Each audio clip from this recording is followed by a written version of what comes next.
Fala galera, aqui é Viver de Dividendos. Hoje é dia 23 de fevereiro de 2019, nós estamos falando aqui da Alemanha e o vídeo de hoje é um vídeo exclusivo para quem é assinante do Ex-Dividend. Nós vamos falar aí hoje da revista número 30, que trata-se do REIT chamado Taubman Centers, o famoso TCO na Bolsa de Valores. Mas antes da gente começar a falar sobre o REIT específico, só deixar uma primeira introdução aqui. Queria primeiro, antes de tudo, agradecer aí para quem é assinante do Ex-Dividend, quem se tornou novo membro aí do nosso serviço de assinatura. Podem ter certeza aí que a gente faz aqui o trabalho com muito carinho para vocês e eu tento dar o meu melhor aqui realmente, tentar manter um bom fluxo aí de informação para vocês, pesquiso bastante, tento me aprofundar o máximo possível e agradecer por vocês depositarem essa confiança aí no meu trabalho. Realmente vocês aí é que são o grande catalisador do blog lá. Muitas vezes eu acabo fazendo conteúdo lá por conta de vocês aí, acaba às vezes até publicando esse conteúdo para o público, né? Aí acaba que todo mundo se beneficia. Acho que na verdade todo mundo teria que agradecer a galera que assina aqui, né? Porque quem mantém um blog. A gente tem outras coisas lá, de parcerias e tal, mas é aquela coisa, né? São balinhas que caem, né? Aqui, de repente, dá pra gente conseguir pagar umas pizzas no final do mês e tal, mas também não dá pra ficar rico, não, mas dá pra gente ir ajustando aí, né? Mas acho que com o tempo, mostrando o meu serviço, vocês vendo como que eu trabalho aqui, a seriedade com que eu trato os assuntos, aqui não tem aquelas coisas que vocês vão ver por aí nesses outros serviços de, não, bota aqui 500 mil que daqui a 3 semanas, aliás, bota aqui 5 mil reais que 3 semanas você vai estar com 1 milhão, entendeu? Aqui não tem essas doideiras, aqui eu sou muito pé no chão e sou como vocês, investidor. Vocês estão narrando a minha trajetória lá no blog, então vocês veem que não é um maluco aí que está saindo falando também coisa que não sabe, então tem experiência de causa. Passo por isso, aplico os conceitos que eu falo aqui com vocês na minha carteira, vocês veem muitas coisas lá e, enfim, acredito que com o tempo vocês vão ganhando mais confiança e vão divulgando o meu trabalho, de repente fala com um colega, um conhecido, e isso daí é muito importante, esse boca a boca, porque, enfim, prestação de serviço, acho que a grande maioria do processo de fidelização é mais na questão de um indicar o outro. Mas vamos lá, vamos ao que interessa. Para quem está chegando agora pela primeira vez, não conhece, não sabe como é que funciona o Ex-Dividend, toda vez que a gente publica uma revista nova, nós colocamos o conteúdo aqui na internet, como vocês estão vendo essa página aqui. Lá no final dela, você tem 2 linkzinhos que eu gostaria de comentar com vocês, que é a opção de download. Então, tipo assim, eu não quero que vocês fiquem presos aqui comigo a vida inteira, cara. Você pode baixar, você tem liberdade para baixar o conteúdo, colocar aí no seu celular para você ler com calma. Pode botar no Kindle, para quem não tem Kindle ainda. Existem aplicativos do Kindle para o Android e próprio iPhone. Eu particularmente, eu quase não uso muito iBooks no meu iPhone. A maioria dos meus livros estão todos comprados na Kindle mesmo. E eu leio por lá. Então, assim, é um aplicativo muito bom. Assim, não faz muita coisa, mas também não tem muito o que exigir dele. Então, é bem legal. E você tem uma alternativa do iBooks para quem utiliza o sistema Apple e não quer usar o Kindle, mas a gente dá essa liberdade aí para você baixar esse conteúdo legalzinho que vem as capinhas ali das revistas e tal, então dá para você até ir fazer uma coleção de revistas lá, mas eu tenho um cuidado aí, um zelo aí para deixar a informação o mais fácil acesso para vocês. Você baixou ali, pode ler offline, pode ler na fila do banco, pode ler, sei lá, no ônibus, no transporte, quando estiver indo do trabalho, voltando, enfim. Além desse material que é a parte escrita, né, a gente sempre faz esses vídeos, vamos dizer assim, são materiais independentes, né, ou complementares, vamos dizer. E eu aconselho, talvez seria legal primeiro vocês lerem o que eu escrevi e depois assistirem o vídeo, mas acho que a ordem também não vai influenciar muito. Mas acho que vocês lerem, vocês vão ter uma boa noção e talvez extraiam um pouco melhor o que eu vou falar aqui, já que vocês vão passar a ter um conhecimento melhor do REIT, né? E toda revista a gente publica um vídeo, Esse vídeo é mais focado em comentários, que é o vídeo que nós estamos fazendo aqui hoje.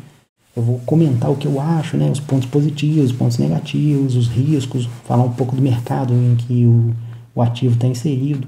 Aí uma vibe mais pessoal, é uma visão minha, a visão do viver, o que ele acha com relação ao momento ali do mercado. A gente vai fazer um estudo aqui do ativo, né? Então, o vídeo sempre tem mais essa vibe aí. Além disso, o que nós precisamos de falar? Acho que basicamente é isso aí. Então vamos ao que interessa, nós vamos falar aí do REIT Taubman Center. Eu coloquei aqui que ele para mim é um dos melhores REITs, né? O melhor REIT de shopping do mercado. Aqui a gente precisa de abrir um parêntese aqui. O que eu considero aqui como sendo shopping? O shopping é aquele shopping mesmo que a gente está acostumado aí no Brasil. Não vá confundir com o outlet, né? Porque temos a categoria dos outlets, temos aquelas categorias de mini shoppings, né? Que seria tipo, você ter um âncora lá, um supermercado e alguns micro lojas ali em volta. Nesse caso aqui específico é um shopping mesmo, aquele imóvel gigantão, com um estacionamento grande para o pessoal parar, aquela estrutura que a gente conhece aí no Brasil. Então, assim, especificamente nesses tipos de ativo, esse daí para mim, sem sombra de dúvida, é o melhor REIT que tem desse segmento de shopping. Você vai falar assim, poxa, eu queria colocar um shopping na minha carteira. Considere fortemente a inclusão do Taubman Center na sua carteira. E eu vou explicar por que aqui esse shopping tem vamos dizer assim, um ponto premium comparado com os outros shoppings. E o risco dele é bem menor do que os demais e vocês vão entender já já. Primeiro de tudo, você já começa, eu já dou uma cutucada aqui para quem não é assinante, eu geralmente faço o primeiro parágrafo para fazer chamativo pro cara mesmo, né? Cara, esse REIT é fantástico. Ele conseguiu crescer os dividendos desde o seu IPO. Tem noção do que é isso? A empresa cresceu os dividendos desde quando ela entrou na bolsa. Então são poucos ativos que fazem isso, não são muitos. Você vai garimpar aí, ainda mais no mercado de imóveis, né? Que não é uma empresa, né? Vamos dizer assim. Ele é mais lento para crescer, ele não consegue ter a mesma flexibilidade de uma empresa, então ele tem algumas travas ali e tal, e mesmo assim ele conseguiu crescer os dividendos desde o seu IPO. Você já vê que é um ativo diferenciado, a gestão do ativo é diferenciada. Muitas vezes o pessoal me questiona aqui, agora eu lembrei que eu ia falar antes, deixa eu só fazer um parênteses aqui. O pessoal me questionou sobre o balanço comentado. O próximo revista é o balanço comentado? Não, gente, não é o balanço comentado porque em março ainda tem alguns ativos, tem uns 2 ou 3 ativos lá para fechar o trimestre. Então, para não ficar 2 ou 3 ali para fora, eu falei, vamos esperar aí. Espera um mês, espera mais um mês, né?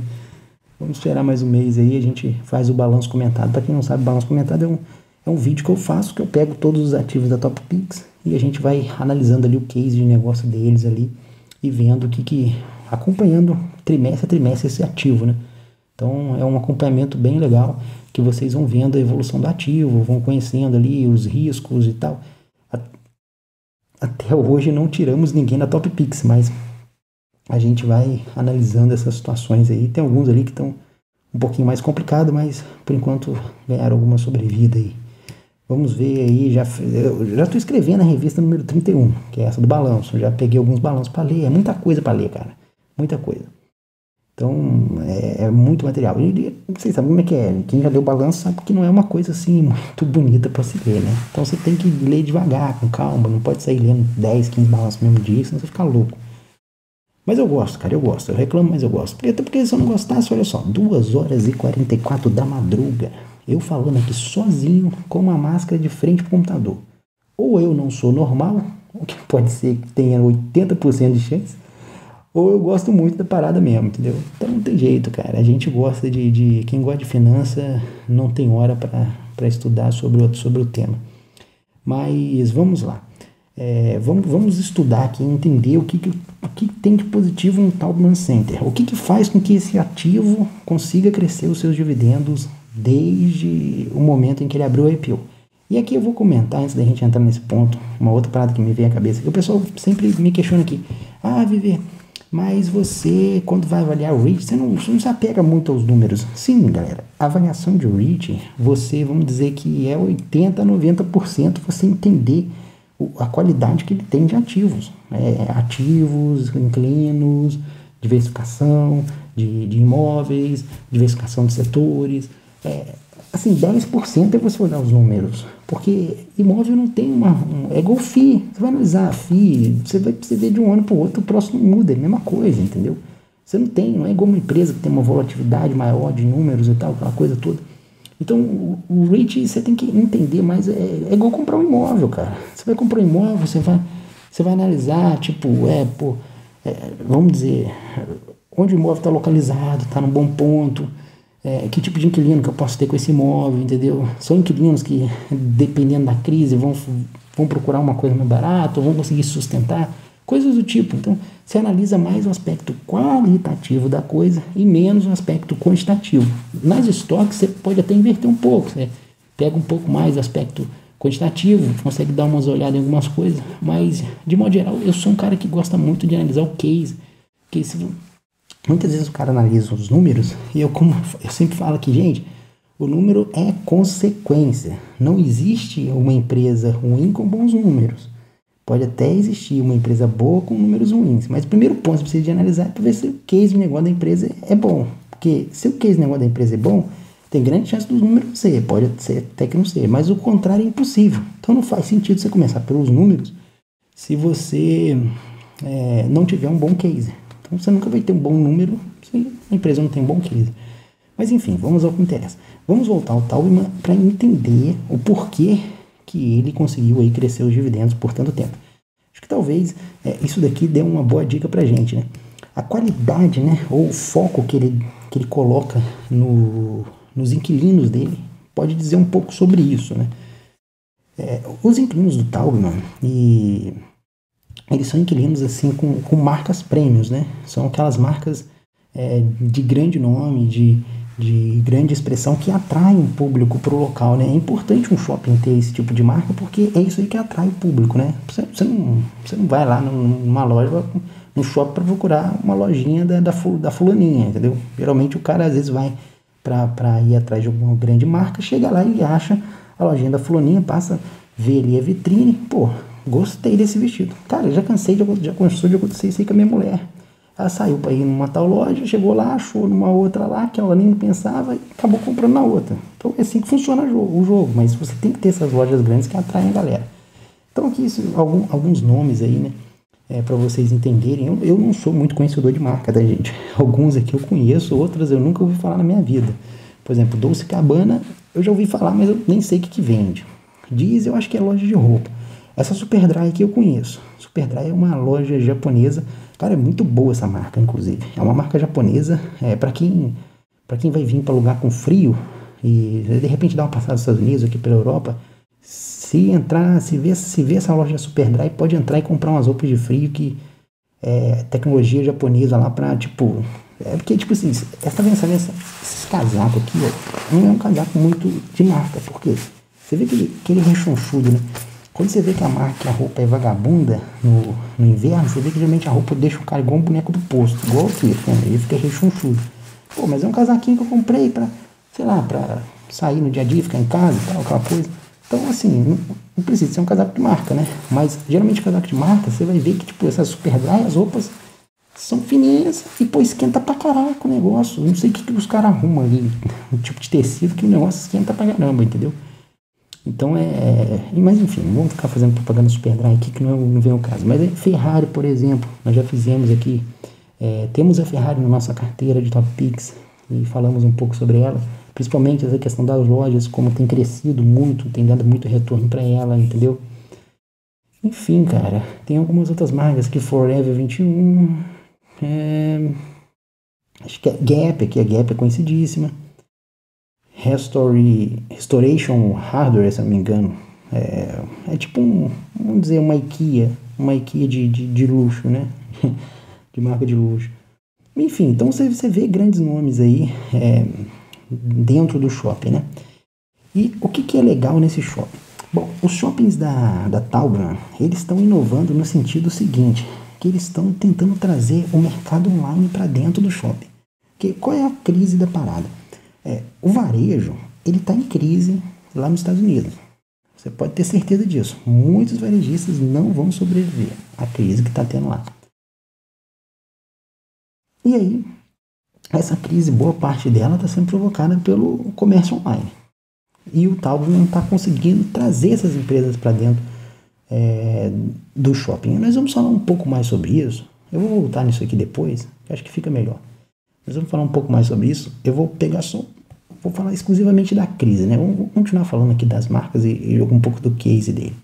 Aqui, ó, tá vendo? Tem um tópico aqui na escrita que eu falo especificamente da crise. E aí eu vou abordar um pouco aquele gráficozinho lá em cima.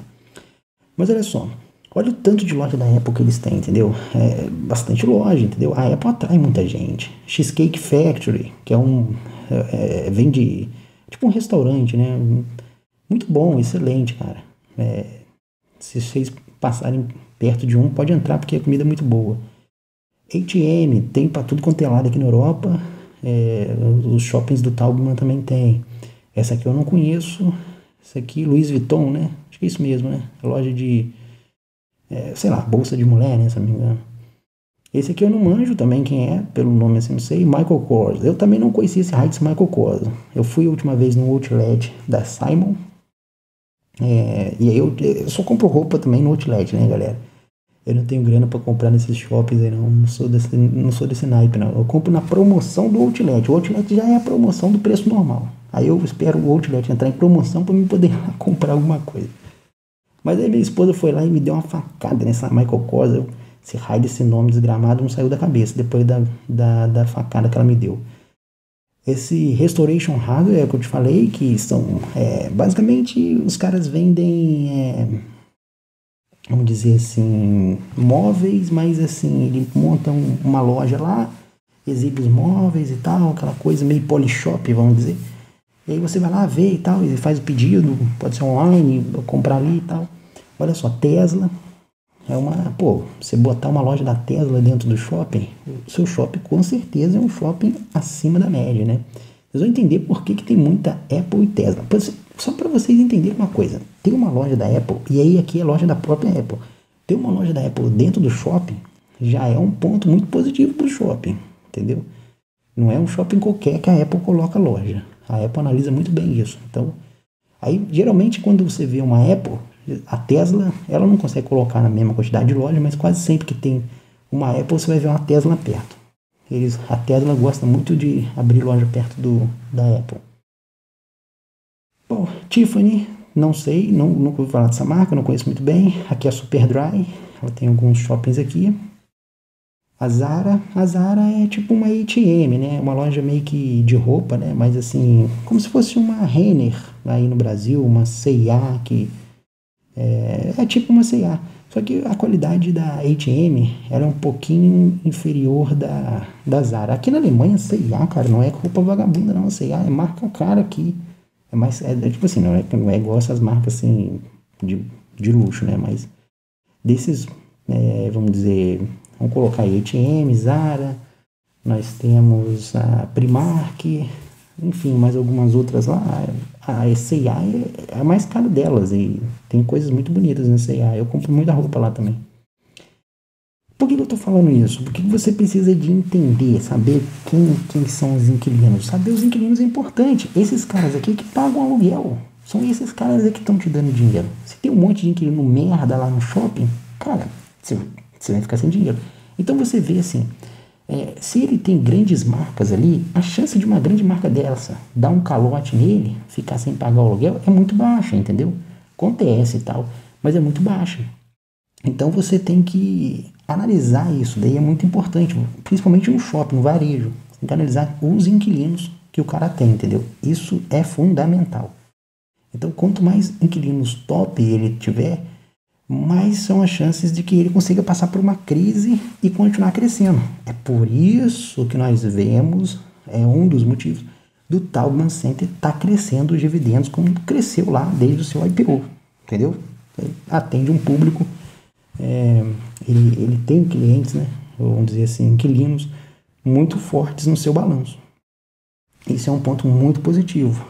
E quando você for comprar um shopping, aí mesmo que você não vá comprar o Taubman, analise isso, veja os inquilinos. É fundamental um segmento de shopping, você ter bons inquilinos. Nós vamos falar da crise do varejo no final. Inquilinos prêmios, que é o que eu falei com vocês aqui, entendeu? A gente bota mais alguns inquilinos aqui para você entender, de repente algumas marcas aí que vocês conheçam. Ele foca, ele está fazendo um pouco de troca. O que ele está fazendo? Ele está trocando alguns inquilinos que não são muito conhecidos por outros inquilinos mais conhecidos. Por exemplo, olha, essas marcas aqui não são marcas premiums, né? Não tem muita força no mercado americano, vamos dizer assim, né? Bom, pelo menos eu não conheço elas, né, cara? Talvez esse aqui, Sport Authority, talvez esse aqui, mas enfim, ele vem tirando bastante lojas desse grupo pouco conhecido, e olha como é que tá crescendo os inquilinos mais premiums aqui, né? Aquelas lojas assim com mais chamariz. Então você vê que ele tá pegando um monte de marca que tá emergindo, que tá começando a entrar nesse segmento de varejo, né? Então são marcas que estão crescendo e tal, que o público quer, aquela coisa. Tá pegando muita coisa de comida também, então esse é positivo, entendeu?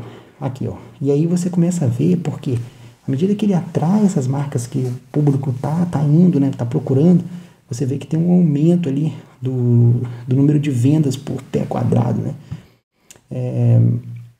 Então você vê que o fundo vem crescendo, né?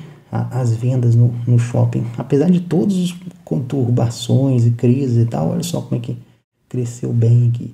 Agora deu uma lateralizada porque é a crise do varejo que eu falei com vocês, né? Mas depois dá uma outra espichada mais para cima. Bom, uma outra coisa que você precisa de observar é a exposição em lojas de departamento. Isso aqui é o que a gente chama de âncoras. São os caras que atraem o grande público para lá. Então muita gente vai atrás dessas lojas aí, entendeu?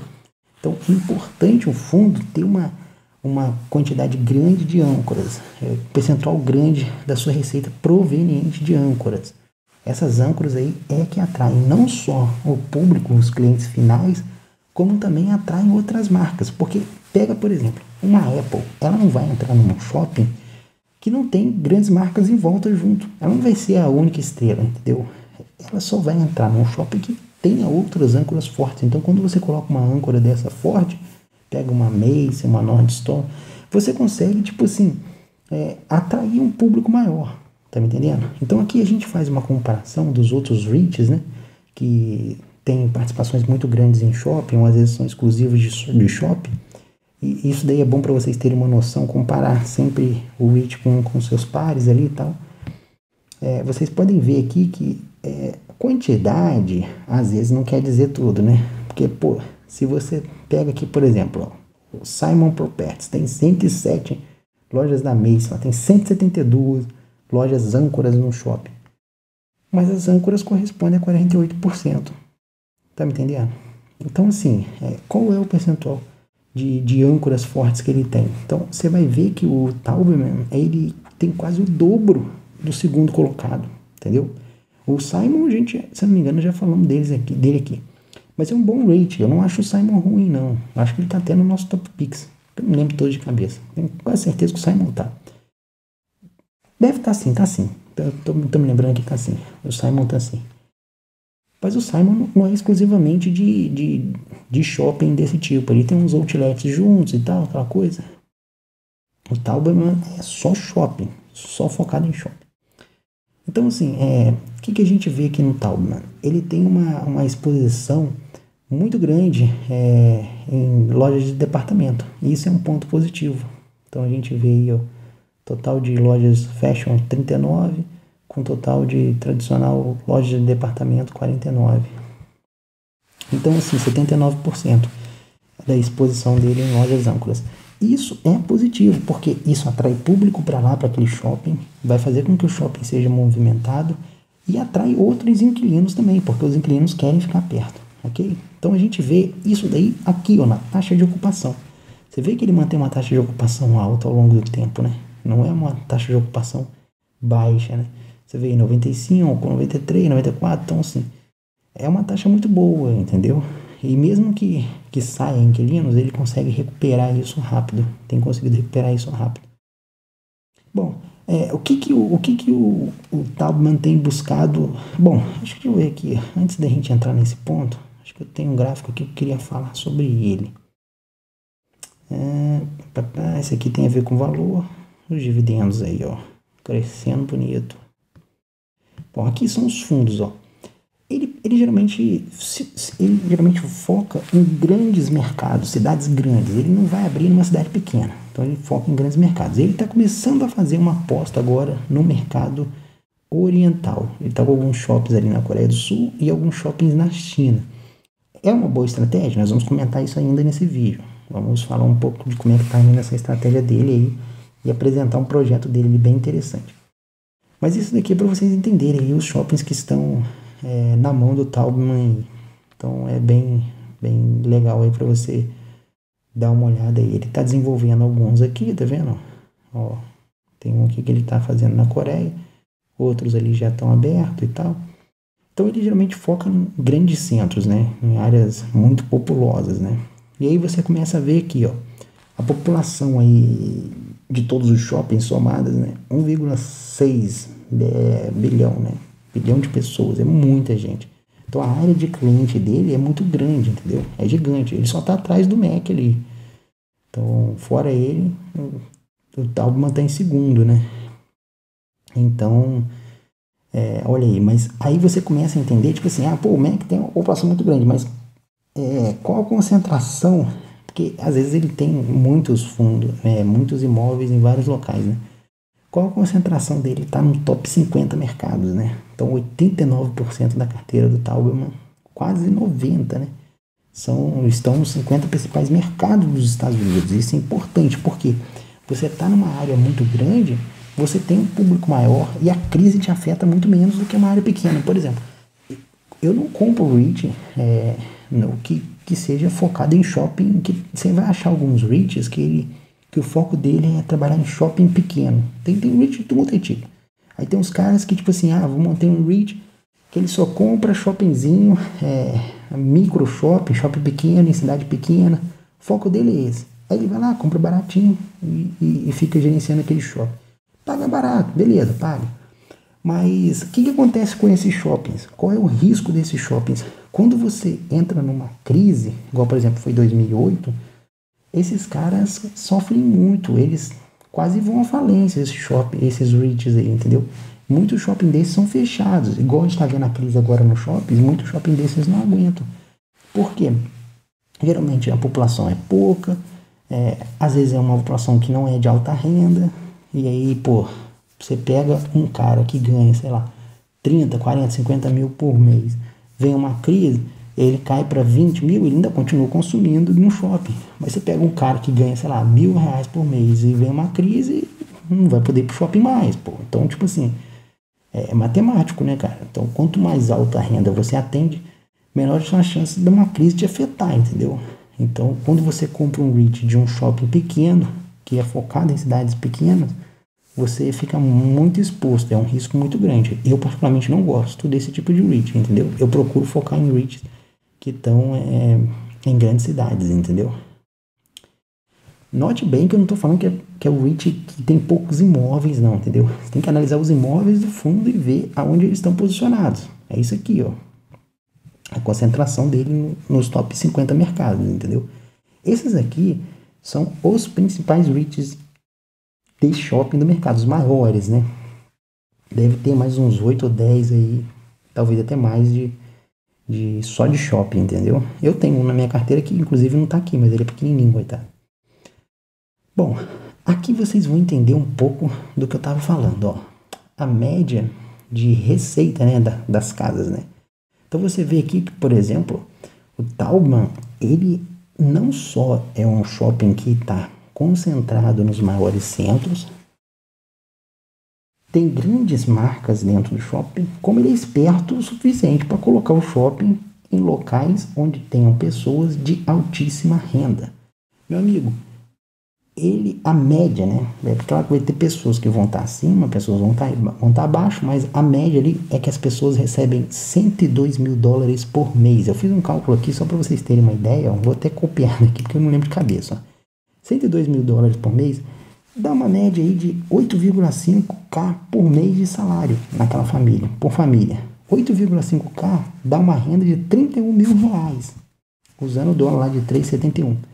Ou seja, de modo geral, o público do Tauberman é uma galera com renda de R$30.000 por mês. Tá me entendendo? Ah, mas Vivi, é uma média, não sei o que. Mas olha só, 34% daquela galera ali ganha mais de 100 mil. Ou seja, 34% é garantido que vai estar ganhando 30 mil. Vai ter uns percentual lá que o cara vai estar nos 80, nos 90, nos 100 mil. Mas você vê que é um público de alta renda. Então, a crise vai bater? Vai, mas é um tipo de situação que mesmo na crise é um público que vai continuar consumindo, vai continuar indo lá. Então, assim, ele vai continuar gerando receita e os inquilinos vão continuar pagando aluguel. E o cara vai continuar arrecadando com o estacionamento, etc e tal. Então, fazendo a roda girar, né, vamos dizer assim, né? Bom, o que nós vamos falar aqui agora? Vamos lá falar do lance da crise, né? Que é o interessante da parada. Vamos subir aqui um pouco. Deixa eu achar aqui, inquilinos prêmios, crise no varejo. Bom, o que eu quero falar com vocês a respeito da crise no varejo? Nós sabemos que tem uma crise aí no setor de varejo. O mercado americano está passando por uma mudança muito grande. Vejo isso como um pouco de hábito de consumo do pessoal, o e-commerce pressionando um pouco. O que tem a ver a crise? O cara está dizendo, que carro de crise? Eu estou por fora, Vivi, me explica. Tem algumas grandes marcas lá nos Estados Unidos, vamos dizer, lojas de departamento, provavelmente falando, né, que elas praticamente quebraram, estão em processo de falência, né. Eu até coloquei aqui no artigo, como se, tipo assim, as duas vítimas, né, são a Sears e a Penny. É como se, por exemplo, no Brasil a gente tivesse, a C&A brasileira com a Renner decretando falência, falando, vamos falir ao mesmo tempo as duas. Ou a Renner é a líder, por exemplo, enfim, sei lá. A Renner com o Magazine Luiza, coitada da Renner, a gente tem todas, né? Vamos colocar a líder com o Magazine Luiza. Pô, eu não tô querendo que a Renner vá à falência, não. Mas a gente tem duas grandes lojas de departamento nos Estados Unidos que já estão com pé na cova, vamos dizer assim. E boa parte dessas empresas foram mal geridas, entendeu? Porque elas não conseguiram observar a mudança do varejo. E elas dependiam muito dessas vendas e boa parte da Amazon ali foi culpada, né? Mas não vamos colocar o peso todo em cima dela, né? Mas de modo geral, assim, o pessoal tem ido mais para comprar uma televisão hoje em dia. Ninguém mais vai na Casa Bahia, ninguém mais vai no Ponto Frio, sei lá, ninguém mais vai ainda, né? Mas, pô, o cara geralmente compra online o raio do negócio, entendeu? Então tem muito produto que tem jeito, roupa, você acaba tendo que ir, você tem que experimentar, vestir e tal, aquela coisa. Mas de modo geral, as outras coisas de departamento, não há necessidade de você comprar na loja. Você vai comprar online, então o pessoal acaba comprando online. E o que acontece? Isso daí teve essa primeira mudança e o pessoal acabou indo muito para o mercado online e essas lojas já estavam com o balanço um pouco fragilizado, deu essa crise aí, reduziu um pouco a receita e foi pro brejo. Basicamente esse daí é o cenário da crise. Eu até coloquei um comentário aqui do CEO Bob, né? Não é o cara da revista, não. Na verdade, aquele da capinha da revista, aquele senhorzinho, é o pai do Bob. Acho que ele faleceu.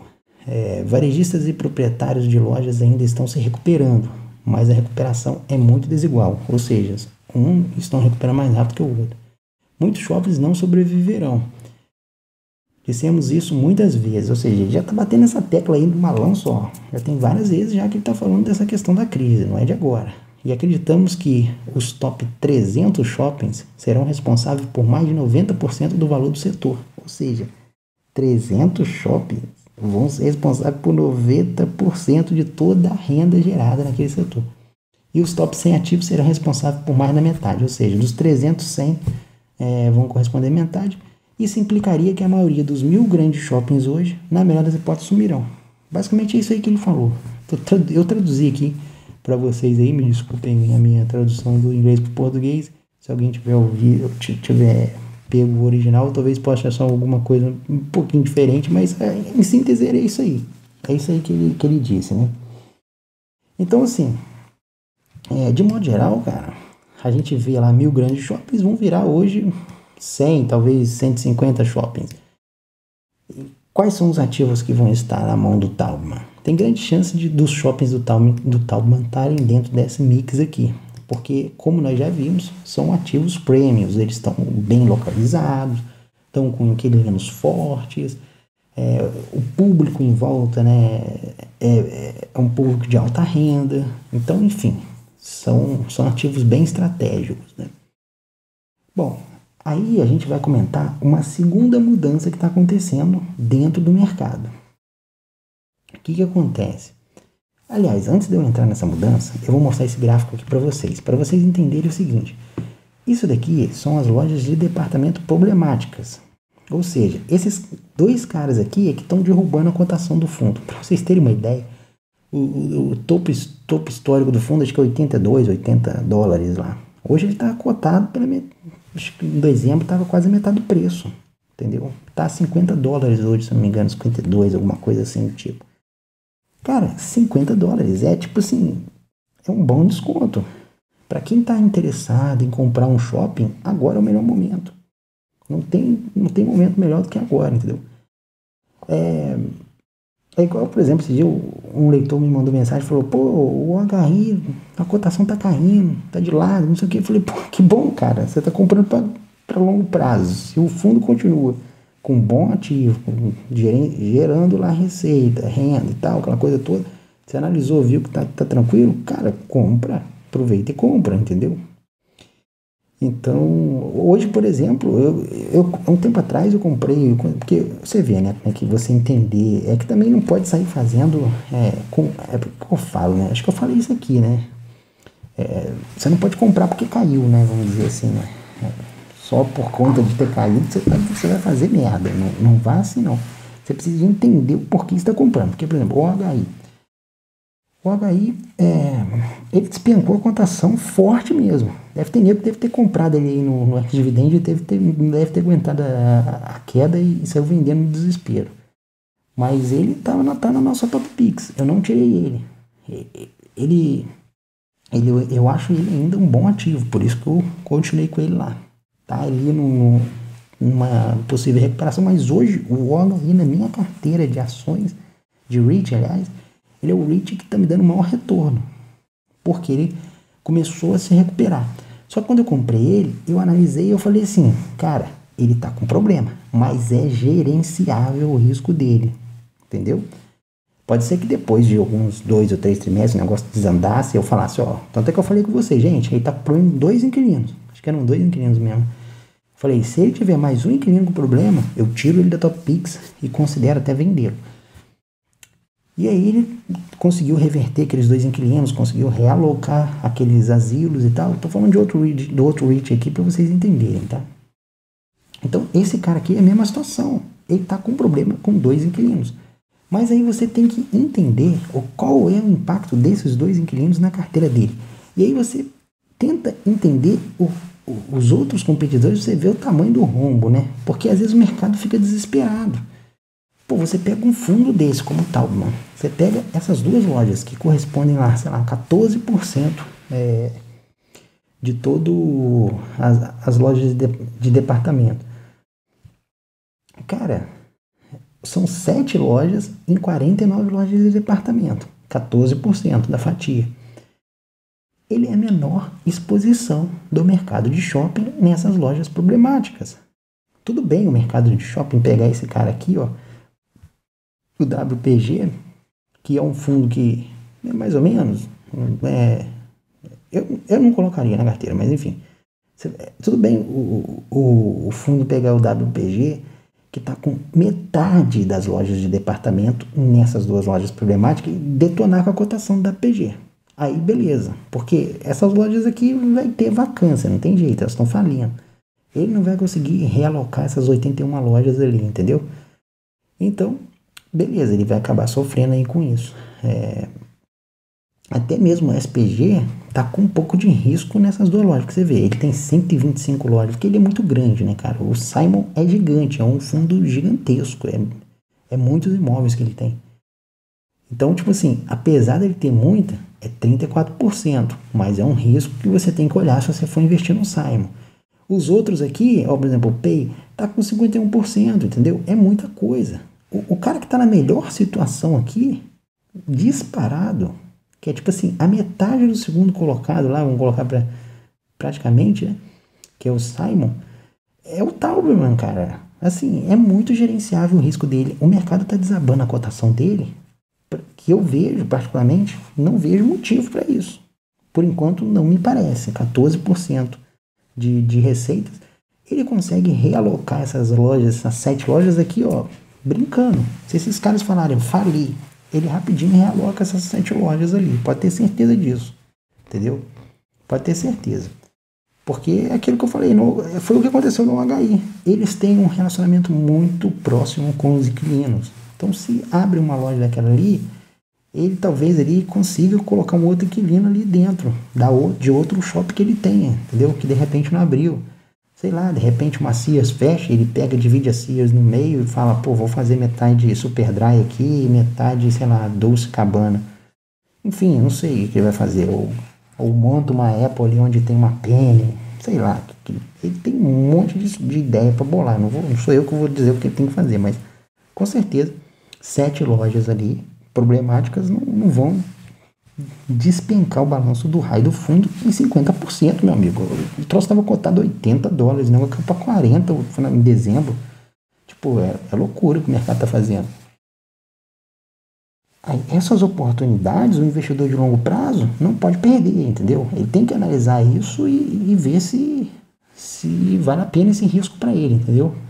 Então, tem problema? Tem. É gerenciável? A meu ver, eu acho que sim. Entendeu? 7 lojas em cima de 50 praticamente que ele tem, não é um risco gigantesco. A ponto de você derrubar 50% o valor da cotação. Então, ele está com um desconto comparado ao que ele tem de risco, entendeu? Que é muito menor. Então, assim, é uma parada que... Até, por exemplo, você pega esse tipo de loja aqui, ó. History Hardware, eu acho que chama essa marca aqui. Ela deve ser uma loja que precisa de muito espaço. Ela consegue alocar ele aqui numa loja de departamento dessa facilmente. E é uma loja que está em ascendência, é uma marca que está crescendo, entendeu? É uma marca que, tipo, vende móveis e precisa de expor esses móveis ali. A gente vai falar um pouco sobre a estratégia desses caras aqui e como que o Taubman está tirando o fator disso aí. Então, assim, existe um risco? Existe. Agora, o que acontece? Por que está despencando desse jeito? Eu acompanhei essa crise do varejo aí e eu leio muito os analistas americanos. Cara, era direto os caras postando isso, velho. Tipo, parecia que não ia existir mais varejo tradicional. O varejo tradicional ia acabar. Acabou, não tem mais varejo tradicional. Todo mundo vai comprar online. Você vai pedir a porra de um café e ele vai chegar por um drone voando da Amazon na sua casa. Os drones vão dar cabeçada num lugar pro outro. Então, tipo, os analistas não batem bem na cabeça. Porque isso é uma realidade alternativa que nem na Matrix funcionaria. O varejo tradicional vai continuar. Isso aí você pode ter certeza. Ele não vai acabar, entendeu? Ele não vai acabar. Vai se reinventar? Vai. Muitos desses caras aqui, ó, não vão sobreviver. Isso aí eu concordo. Isso aí eu assino embaixo ali o que o Bob disse também. Eu assino junto com ele. Acredito que muitos desses caras não vão sobreviver, porque é o caso desses caras aqui, é nego que já estava com balanço ruim, é um shopping que estava numa posição muito ruim, que não tem âncora muito forte, aquelas lojinhas meia boca, esses caras vão sumir do mercado, esses caras não vão sobreviver, esses caras vão acabar. Inclusive, se você tem shoppings no Brasil, analisa a situação aí, alguns FIIs que tem shopping, é o mesmo conceito que você está vendo aqui, funciona a mesma coisa no Brasil. Então, você precisa de ter isso em mente, que muitos desses caras aqui não vão realmente sobreviver. Mas o varejo não vai acabar, meu amigo, não vai acabar. Eu vou te falar mais, o e-commerce vai fortalecer esse varejo. Você tá maluco, Viver? Você tá doido? Quando você tirou isso, que o e-commerce vai fortalecer, o varejo vai acabar. Gente, é fogo, é engraçado, né, cara? Eu tenho um REIT na carteira que é o EPR. Cara, o EPR, ele aluga sala de cinema. Toda vez que sai uma modinha nova de cinema, eles falam que, não, agora o EPR vai acabar, agora o cinema vai acabar. Eu sempre falo isso aqui pra você, mas é bom repetir porque tem muita gente nova, ó. Gente, o cinema, vamos pegar o caso do cinema. O cinema, ele soube se reinventar. Você vai no cinema hoje, você não vai para assistir um filme, você vai pela experiência, tá me entendendo? Você vai no cinema para encontrar com aquele amigo, para bater um papo com aquele, com a sua namorada, dar um passeio com a sua namoradinha e tal. Você não vai no cinema para assistir o raio do filme, porque, cara, você, sinceramente, você assiste essa merda em casa, assiste outra coisa. Então, o cinema, ele conseguiu entender isso. Ele falou, gente, nós não estamos vendendo filme, nós estamos vendendo experiência. Tem os cinemas no Rio aí que o cara vai. Tem champanhe lá no raio da cadeira, a cadeira você senta, reclina, faz massagem e tal, aquela coisa, tudo para melhorar a experiência do cara no cinema. Então os cinemas foram espertos. Mas você pega a história do cinema. Saiu o VHS, as locadoras. Não, o cinema vai acabar. Agora todo mundo vai alocar fita. O cinema continuou. Saiu a TV por assinatura. Não, o DVD, né? Acho que veio o DVD antes. Veio o DVD. DVD, não, agora com o DVD acaba. A qualidade é boa, que não sei o que, dá pra você colocar o filme. DVD vai acabar com o cinema. Cadê o DVD hoje? Aí veio essa TV por assinatura. Esse tipo de Sky, essas coisas. Não, agora ninguém mais vai no cinema. Porque agora você tem um controle, você aluga o filme pelos controles da sua televisão, você não precisa mais ir no cinema. Cadê essa TV por assinatura? Não estão mais aí. E agora veio a Netflix. Não, agora acaba. Agora acaba com o cinema. Agora é o fim, agora é o fim. Netflix vai acabar com o cinema. Espera pra você ver. Daqui a pouco eu vou te perguntar, cadê a Netflix? Bom, brincadeira. Eu acho que a Netflix vai ter seu mercado aí, vai ter que se reinventar provavelmente com a chegada da Disney, mas enfim. Cara, o cinema, porque o analista, ele vive numa bolha dele ali, cara. Ele não é igual a gente que tá no dia a dia, vê os problemas e tal. Ele vive naquele mercado americano, lá naquela raia daquela bolha. Ele passa a informação da bolha que ele tá, entendeu? Ele não é um nerdzinho que vai com a namorada num sábado assistir Star Wars, pô, no cinema. Ele não é esse tipo de perfil, que é a grande maioria do público, entendeu? Então ele não consegue enxergar esse tipo de situação. Ele não consegue ter essa visão. E aí por isso que é importante você observar tudo à sua volta, né? O seu dia a dia, as coisas. É importante você ter essa visão. Então o cinema ele soube se reinventar e o varejo está fazendo a mesma coisa. Vocês pegam, por exemplo, o Outlet. Eu fiz um vídeo falando sobre o Outlet justamente sobre isso. Não me lembro qual revista que tá, mas que o Outlet está mudando o perfil. Ele está trazendo a experiência pro cara dentro do Outlet. O cara vai no Outlet agora, ele não vai mais lá para comprar roupa. Eles estão começando a engatilhar uma experiência. Eles estão começando a colocar, por exemplo, você vai lá com seu filho, vamos colocar um parquinho aqui para seu filho brincar, para melhorar a experiência. Vamos botar um restaurante aqui de expressão para que você vá lá e depois da comprinha, passe no restaurante, coma. Isso tudo envolve. Cara, os outlets estão aumentando as vendas. Entendeu? As vendas do outlet estão crescendo. Os shoppings, eles já faziam um pouco disso, eles têm a praça de alimentação. Então, e o Talman tá entendendo disso, né? Tanto é que ele colocou aqui, dando um destaque aqui, que ele tá focando. Cadê? Tem um pedaço aqui que perdi aqui, ó. Ó, na parte de comida. Pode ver que ele tá tentando trazer esses inquilinos que oferecem uma alimentação, uma experiência gastronômica junto, entendeu? Então ele entendeu essa parada aí. Tô até perdido aqui agora. Caraca, velho, é muita coisa aqui, achei. Ele entendeu essa parada aí e tá investindo pesado nisso aí. Então, ponto positivo. Isso daí significa que a estratégia do Talman, que o CEOs, os diretores do Talman entenderam para onde o mercado está indo. Isso é importante. Para ele não ir na direção oposta. Aí o que eu quis dizer para vocês quando eu falei que tipo, não, porque o analista acha que o mercado de varejo tradicional vai sumir do mapa. Vai acabar o varejo tradicional. Ninguém mais vai comprar nada no varejo tradicional. Só que na verdade vai acontecer o contrário, cara. Vai acontecer o contrário. A parada se chama isso daqui, ó. Só para vocês entenderem, ó.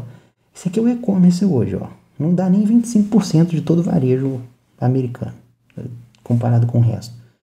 Então, tipo assim, é muito pouco ainda, entendeu? É muito pouco ainda comparado com o resto. As lojas estão mudando, que é, por exemplo, a gente vê aqui que ele está mostrando aqui embaixo pra gente, que é o seguinte, ó. Essa Restoration Hardware, por exemplo, o foco dela tem sido o Omnichannel. Eu fiz um vídeo falando sobre o Omnichannel, que é esse vídeo aqui, ó. Até deixei a abinha aqui aberta, ó. Tudo sobre trade de valor. Nesse vídeo, eu analiso essa empresa. É um caso real, tá, gente? Isso aqui é coisa antiga, tá, gente? Não vai fazer isso aqui agora, não. Não vai ser igual um maluco você comprando Manhattan, não. Você vai entrar enfiar os pés pelas mãos. Eu comprei esse troço em 2015, cara. Boa parte do meu custo de imigração eu paguei com essa empresa aqui. Essa tal de Manhattan aí. Que eu analisei ela na época, vi que tava com bom preço. Tipo a tal do mãe aí, entendeu? Tava com bom preço. O mercado tava batendo com algumas coisinhas, mas eu falei assim, cara, esse mercado de Omnichannel, olha, isso daí tava começando o Omnichannel. Não tinha essa parada difundida. A Manhattan é a pioneira, tipo, uma das pioneiras o grande foco dela é fazer a integração do Omnichannel. Eu vou explicar o que é o Omnichannel pra vocês, porque eu conhecia muito bem disso, porque eu estudava muito bem a Manhattan. Mas, cara, ela se deu muito bem com isso. Ela conseguiu fechar contratos gigantescos. E eu ganhei muito dinheiro com ela. As ações dela cresceram maneiro. Eu ganhei uma grana muito, muito maneiro com ela. Boa parte do meu gasto com imigração inicial lá eu paguei do trade de valor. Trade de valor não tem nada a ver com o que você está fazendo aqui no ex-dividend. Não misture as coisas. Não vá fechar o ex-dividend e falar, eu vou fazer trade de valor. Você vai enfiar os pés pelas mãos. Não é assim que funciona. Não é sempre que você vai conseguir fazer trade de valor. Tem que esperar o momento certo, a oportunidade certa. É chato para analisar. Algum dia, se eu conseguir tempo, eu vou montar uma carteira de trade de valor aqui no ex-dividend. Não adianta me mandar mensagem, Viver, quando que sai isso? Não sei, não tem como prever. É meio complicado, porque, cara, trade de valor toma muito tempo. E para colocar uma empresa no trade de valor, para mim analisar ela, cara, eu vou ter que perder um caminhão de tempo. E não é o foco aqui do ex-dividend. O ex-dividend é um bom foco. O principal foco dele é para o cara que quer investir no longo prazo e viver de dividendos. Você quer viver de dividendos? Quer pagar suas contas com dividendo? O cara até postou lá no Twitter, né? Pô, é um sonho você chegar na quarta-feira e ser um domingo para você. Pô, quarta-feira, a quinta-feira para mim é domingo. Todo dia para mim é domingo, entendeu? Então, tipo assim, você vai poder ter 7 domingos na semana. Então, se esse é seu objetivo, o ex-dividend é para você, entendeu? Ah, não, eu quero fazer trade, eu quero ficar milionário de um dia para o outro. Então, não é o ex-dividend que vai te ajudar nisso. Mas teve uma época ali que eu fazia trade de valor. Deu muito certo o meu trade. Eu analisei essa empresa aqui, a Manhattan Associates. Era uma empresa de TI, e aí eu gosto de fazer trade de valor com o que eu conheço realmente, com esse mercado. Era uma empresa que era muito parecida com a minha empresa hoje, atualmente. Vendia software por varejo, então eu sabia muito bem para onde eu estava indo. Mas enfim, e aí a Manhattan, ela é focada em Omnichannel. Omnichannel, para vocês não entenderem, é basicamente esse aqui, ó. Tem uma imagem que eu coloquei que acho que vai me ajudar a explicar para vocês. Esse vídeo aqui é grande, gente. Ó, você tem aqui as lojas físicas, né, vamos dizer assim, e você tem o e-commerce. E é como se você estivesse misturando os dois universos num só. Vou dar um exemplo clássico para você. Imagina que você... O Polyshopping, por exemplo, aí no Brasil, é muito comum. Você vai lá no Polyshopping, você vê os produtos sendo apresentados lá, aí você vai e pega no... Apple. Vamos pegar a Apple aqui, por exemplo. Você vai lá na loja da Apple, você olha lá o celular do iPhone, você vê que a loja da Apple, ela não é uma loja de venda. É uma loja de apresentação. É uma galeria de apresentação de produtos. A forma como a Apple apresenta o produto para você, quem nunca teve a oportunidade de ir numa loja da Apple, entra no YouTube aí, bate aí no YouTube para ver como é que é por dentro. Mas quem já entrou nas lojas da Apple, sabe que, tipo, o ambiente lá não é um ambiente, tipo, mercadão que você vai lá e compra e sai. Ela apresenta o produto, tem toda uma estratégia dela ali para mostrar o produto e tal. E você não chega lá e coloca o produto no bolso e vai pro caixa pagar. Não tem isso, entendeu? Então, tipo assim, muitas vezes o cara vai lá, olha, conhece o celular, vê como é que é, e depois vai lá pro site e compra, entendeu? Isso daí é Omnichannel. É você estar juntando as duas coisas. Eu vou mostrar um exemplo agora, reverso do Omnichannel. Eu falei, vou usar o Omnichannel, só o cara olha no físico e vai lá comprar no online. Não, acontece o contrário também. E eu vou dar um exemplo aqui muito clássico. Eu fiz aqui um aporte no Walmart e eu falei assim, gente, eu vou vender o Walmart da minha carteira, porque não tá dando, ele não tá conseguindo crescer no e-commerce e o tipo de negócio do Walmart, eu acredito que a parte do supermercado não vai apanhar para a Amazon, né? Mas todo o resto seria comprometido e ele depende muito dessa receita também. Então eu falei, vou vender porque ele não está encaixando muito bem.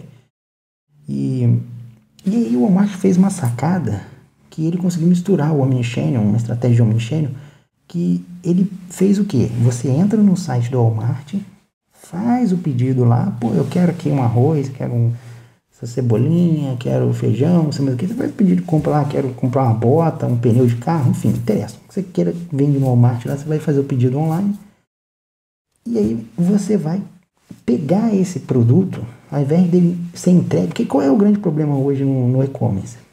Por exemplo, aqui na Alemanha, nos Estados Unidos, você não tem muito essa situação, se você estiver no interior, né? Dos Estados Unidos, né?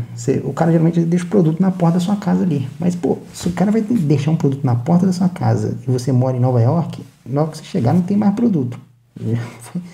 Já foi levado. Tu mora em Los Angeles, já era o produto. Capaz deles levar até você junto. Então, tipo, tem cidades do interior lá, aí o cara me manda, esse dia meu amigo me mandou assim, não, mas lá no meu amigo, não sei o quê, ele mora nos Estados Unidos, eu falei, onde ele mora? Ele mora lá numa cidade que tem 2 mil habitantes. Eu falei, porra, cara, aí... Até aqui no Brasil, uma cidade pequena, você pode deixar a porta aberta, dependendo da situação, pô. Mas, de modo geral, no grande centro, esses e-commerce têm uma dificuldade muito grande de entregar a ponta final ali, entregar até o cara, porque o cara fica no trabalho, no escritório, e, pô, quer entregar o produto em casa e o cara não tá em casa, como é que faz, entendeu? Então, é um buraco que tem ali. O que o Walmart fez? Ele pegou e falou assim, pô, eu vou deixar o cara comprar esse negócio online, e na hora dele retirar o produto, ele vai lá no Walmart e já retira. Porque o que o cara ficava puto de ir no Walmart? O cara ficava pé da vida porque, imagina só, você saiu do serviço, você ia dirigir até o seu Walmart lá, perdia lá meia hora para estacionar a porra do carro no estacionamento, que era gigantesco, depois gastava mais 10 minutos para chegar até o Walmart, que os Walmart nossas são tudo grande, depois você tinha que andar naquele mercado gigantão para caçar o item que você queria. Meu amigo, já ia quase 1 hora do seu dia ali naquela brincadeira, passava no caixa, esperava. Aí o Walmart criou uma parada chamada Pickup, o Walmart Pickup. Cara, foi uma bomba, tipo assim, as vendas do Walmart, onde tem o Walmart Pickup, tá decolando mesmo. E eu falei assim, caraca, o Walmart conseguiu se salvar, tava com o pé na cova, o famoso pé na cova, conseguiu se salvar. O Walmart é uma empresa que ele soube se reinventar ao longo do tempo, né? É característica das empresas de crescimento de dividendos, isso aí você vai ver muito. Que é o que o Taubman está fazendo. O Taubman está se reinventando. Talvez você não tenha percebido isso, mas ele está mudando um pouco a estratégia. E ele está mudando os inquilinos por conta disso. Mas aí o Walmart, voltando a falar do processo reverso, né? O Walmart, você vai, faz o pedido online e pega lá. Então você elimina aquele tempão que você perdia caçando produto no supermercado. Você deve passar por isso várias vezes por semana, esperando fila de caixa. Você separou com o carro ali, meu amigo, no estacionamento, tá aqui o seu pedido, número tal, já tá separado numa sacolinha, a mulher já vai e bota no porta-malas do seu carro e você vaza fora. Isso nada mais é do que Omnichannel, você está trazendo o e-commerce e a loja física no mesmo ambiente. A Amazon levou uma pancada tão grande com essa estratégia do Walmart, que o desespero deles foram tão grande que eles compraram uma rede de supermercado para tentar, vamos dizer, minimizar um pouco esse crescimento. Estão tentando, provavelmente vão fazer essa mesma estratégia do Walmart. Compraram a Whole Foods, vão fazer algumas mudanças lá e vão tentar fazer um Amazon Pickup, alguma coisa do tipo. Eles já entenderam que eles não vão conseguir sobreviver 100% com e-commerce. Não dá mais para eles crescerem além do que eles já cresceram. Eles vão precisar de entrar no mundo físico. E as marcas estão entendendo isso cada vez mais. A Apple já entendeu, a Microsoft já entendeu. E aqui embaixo eu estou colocando alguns exemplos. Por exemplo, a Tesla. Você vai na Tesla lá, você vai lá para conhecer o carro é bem apresentado, sei o que. e aí depois você vai e faz o seu pedido, entendeu?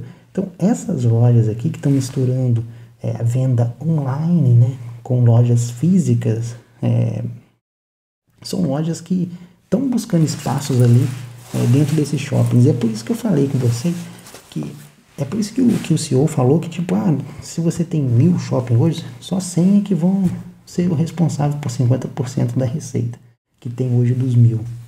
Então vai ter uma redução gigantesca, porque essas empresas elas não vai fazer igual a Apple estava fazendo, abrindo 50 lojas ali numa cidade, entendeu? Ela vai abrir uma lojinha de amostra numa cidade, uma lojinha de amostra na outra, entendeu? Então o número de shoppings vão encolher, isso aí sem dúvida. Mas que vai sumir? Não vai. Há uma mudança assim de hábito de consumo, e aqueles shoppings que estão melhor preparados para isso, entender isso quanto antes, vão sobreviver.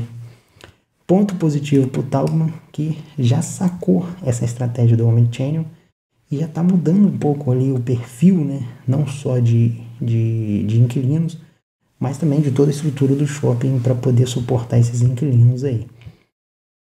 E aí você vê aqui em cima, voltando lá para cima, né? Então nós demos 2 exemplos aí de Omnichannel, né? A Apple que você vai lá, olha, vê o produto, conhece o produto, vai lá e depois no site compra. E demos o exemplo reverso do Walmart, que não está aqui na lista deles, mas porque o Walmart tem lojas para dar com pau, mas um processo reverso, mas nós poderíamos colocar essa Restoration Hardware aqui como se fosse um Walmart para eles, né? Porque é uma loja que, na verdade, ela é um pouco parecida com a Apple, né? O cara vai olhar lá a galeria e depois comprar online, né? Mas enfim, por exemplo, a Amazon aqui vai fazer o processo parecido com o que o Walmart faz, entendeu? De você vai comprar na Amazon e vai retirar numa loja da Amazon lá de repente o seu produto, entendeu? E provavelmente com isso o Taubman vai ter um bom crescimento aí de inquilinos, né? Então eles entenderam essa estratégia do Omnichannel, né? Tá vendo aqui uma outra parte que eles estão aumentando, né? A parte de comida e entretenimento, que é o que eu falei que os outlets estão fazendo, entendeu? Trazer um ambiente de entretenimento, o cinema, no caso, atrações para você levar criança, atrações com família, atrações, enfim, coisas do tipo. Alguma coisa que atrai o público de modo geral. Isso daí é muito importante, porque leva o público para lá, para dentro do shopping, entendeu? E mantém o público lá dentro mais tempo consumindo. Então, essa é uma estratégia bem interessante deles. Então, nós já falamos aí da crise, né? Falamos aí um pouco dos inquilinos e vamos falar aqui agora do criando valor. Bom, onde que está a maior estratégia do Taubman? Onde que ele ganha dinheiro mesmo? Nesse gráficozinho aqui, ó, vou mostrar para vocês. Ele é um dos poucos fundos no mercado americano aliás, ele é o único fundo no mercado americano que ele tem toda uma estrutura de construção de shopping dentro dele. Todos aqueles outros de shopping que você viu, eles podem até desenvolver, mas eles contratam uma empresa terceirizada. O Taubman, não. O Taubman, ele tem uma equipe dele que ele constrói. Então, o foco dele, o que gera mais retorno para você que vai ser acionista do Taubman, é justamente isso. Ele compra um terreno vazio, constrói o shopping ali, traz grandes inquilinos, grandes marcas para aquele shopping, e depois ele vende aquele shopping a um preço exorbitante, entendeu? Vocês podem ver aqui, ó, número de shoppings que ele já foi dono desde o IPO, quando ele estava com o IPO, 19. Shoppings que ele desenvolveu, 20. Quer dizer, o dobro do que ele comprou, que ele adquiriu de outras pessoas. Ele também faz compra de shopping, né? Mas a maior parte, ali, como vocês estão vendo, ele desenvolveu só o shopping. E o número de shopping que ele vendeu, meu amigo. Então, tipo assim, vendeu 27 shoppings. Então, o business dele não é só aluguel. Ele constrói e vende o shopping. Então, é um baita do negócio. Porque quando ele vende esses shoppings, é uma grana muito interessante que entra no fundo ali, entendeu? E esses shoppings que ele adquire, como ele tem essa equipe não só de... Eu até dou um exemplo aqui de um shopping aqui que ele esse aqui, ó. Quer ver? Esse cara aqui, ó. Ele não só... esse shopping aqui é de Los Angeles, se não me engano. Isso mesmo. Beverly Center, em Los Angeles.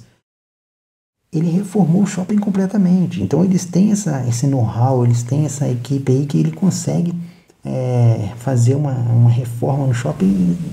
O valor do shopping cresce de forma absurda quando tem essas reformas, né? Porque o shopping fica novo e tal, aquela coisa toda. Então aqui os retornos esperados, para vocês terem noção, 3 a 4% até 2020, que é quando ele deve estar pagando aquela construção, e depois, nos próximos 10 anos, 10% de retorno até 2025. O custo de 500 milhões dessa reforma aqui nesse shopping aqui, que foi completamente reformado por dentro, por fora, parte de estacionamento, etc e tal. Então, assim, é um fundo que a estratégia dele não é só aluguel. Você tem que entender isso aí, entendeu? Você vai ver ele vendendo alguns fundos. Eu tô para te dizer, não dá para cravar não, mas tô para te dizer que ele provavelmente vai vender esses shoppings aqui lá da Coreia. Ele tá construindo já e tal. Depois de um tempo é capaz dele vender, pode ter certeza disso. Bom, o que nós vamos falar aqui com vocês da Coreia? Ele está com 3 shoppings abertos na Ásia, como nós vimos lá naquele gráfico. Nesse gráfico aqui, ó, 3 shoppings abertos na África. Tem um aqui na Coreia, está construindo mais um, e tem 2 lá na China. Bom, eles estão investindo forte no mercado coreano. Esses shoppings da Coreia estão tendo bastante aceitação positiva. Pessoal, eu tenho falado deles direto ali no balanço comentado, porque realmente os shoppings estão dando um bom crescimento de retorno. O fundo é dono de... Isso aqui é uma coisa nova. Ele era dono de 100% dos empreendimentos. Ele fazia sozinho. Como ele está entrando num país que não é o mercado americano e tal, o mercado externo, eu achei legal essa estratégia dele de não entrar com 100%. Ele está entrando com uma empresa ali de dentro do segmento. Na China também foi a mesma coisa, assim, meio a meio, entendeu? Então achei bem legal a estratégia deles de pegar o maior varejista da Coreia do Sul. Opa, aí, saí do raio do negócio. Ei, Laia. Aqui, ó. Crise no varejo. Espera ele carregar aí. Só para atrapalhar minha vida mesmo, né? Aí vamos lá. Ele pegou aí o maior Shinsegae. Eu não sei como é que pronuncia isso aqui em coreano, mas deve ser mais ou menos isso. Shinsegae. E estão investindo pesado, né? Então eles esperam um retorno de 6,25 a 6,75 e depois, nos próximos 10 anos, depois de pagar as contas, né? De 12% de retorno, quer dizer, bem maior do que o investimento no mercado americano. Então ele está investindo no Starfield Anseong. Essa aqui é a região para vocês verem onde está localizado, né? Então é na área metropolitana e no estado ali, né, de Seul. Parece que é um estado isso aí. Aqui fica melhor pra gente ver, ó. Essa região aqui é uma região que está crescendo bastante, entendeu? Por exemplo, nós temos aí uma fábrica de microprocessadores da Samsung que está sendo construída lá. É uma área com uma população bem grande. Tem uma parte que eu falo da população aqui, acho que é aqui mais embaixo, ó. População combinada das cidades é de 653 mil habitantes. É claro que é outra dimensão na Coreia, né? Não vai ter a mesma população que os Estados Unidos, né? E deve chegar a 867 mil em 2020 e ultrapassar a incrível marca de 1 milhão de pessoas em 2030. Então você vê que é uma região que tá tendo um fluxo de gente para lá, entendeu?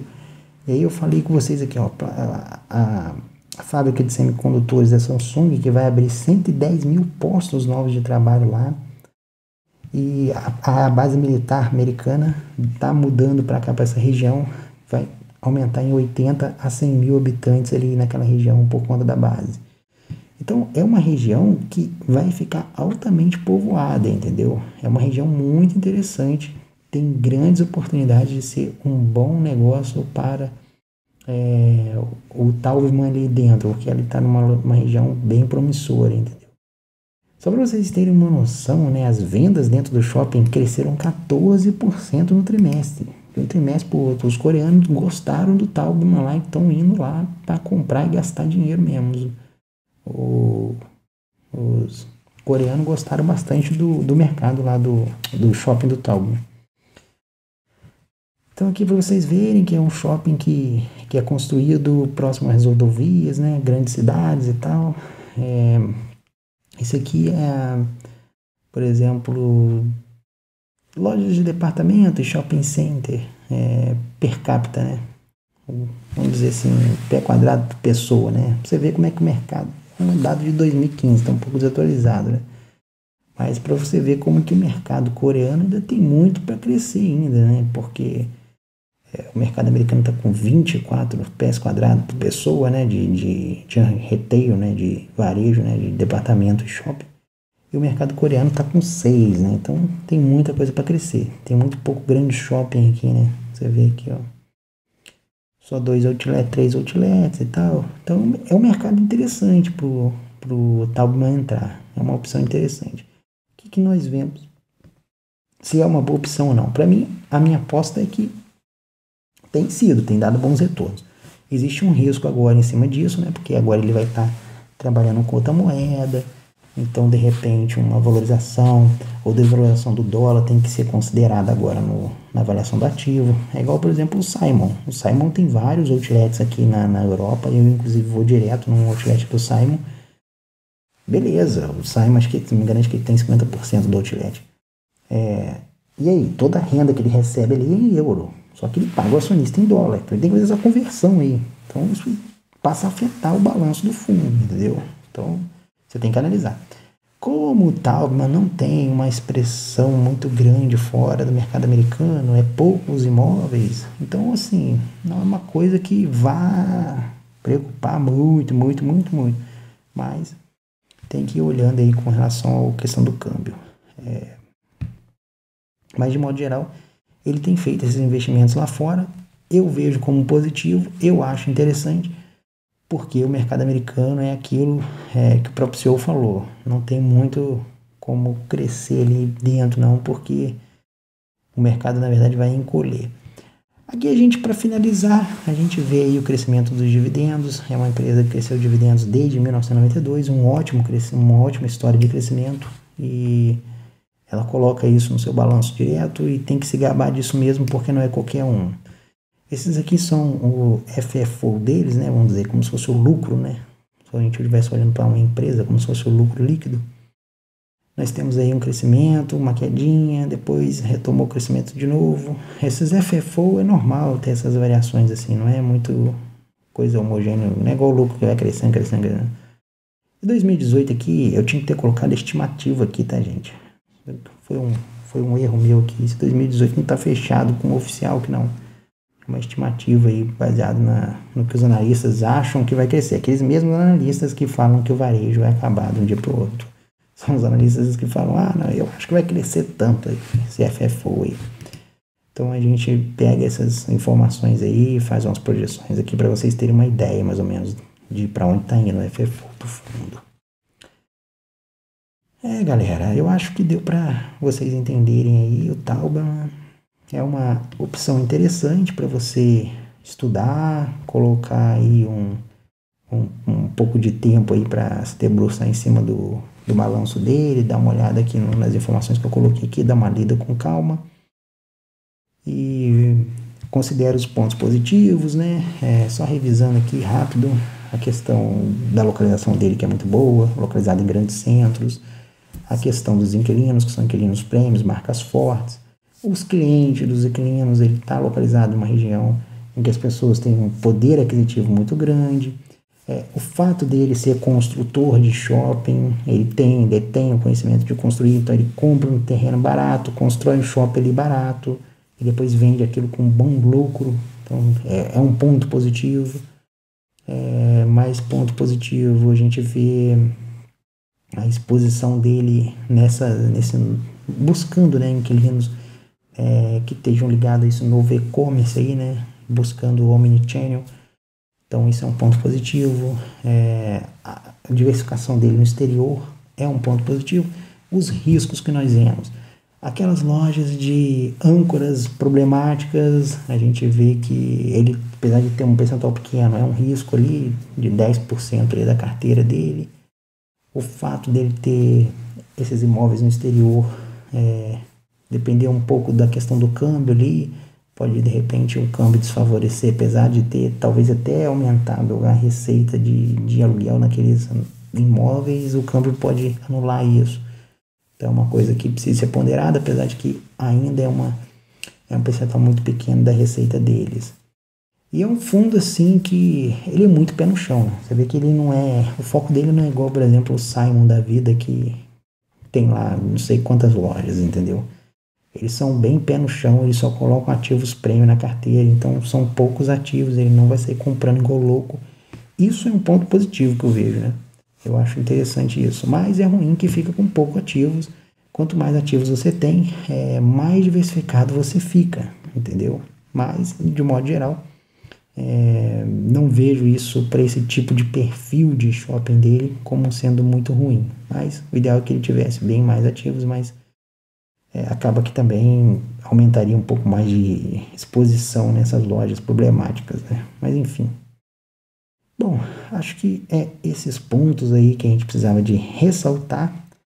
Eu espero que vocês tenham gostado de mais desse vídeo. A gente vai ficando por aqui. Próximo vídeo nós vamos fazer balanço comentado direto aí do Brasil. Um abraço e até a próxima.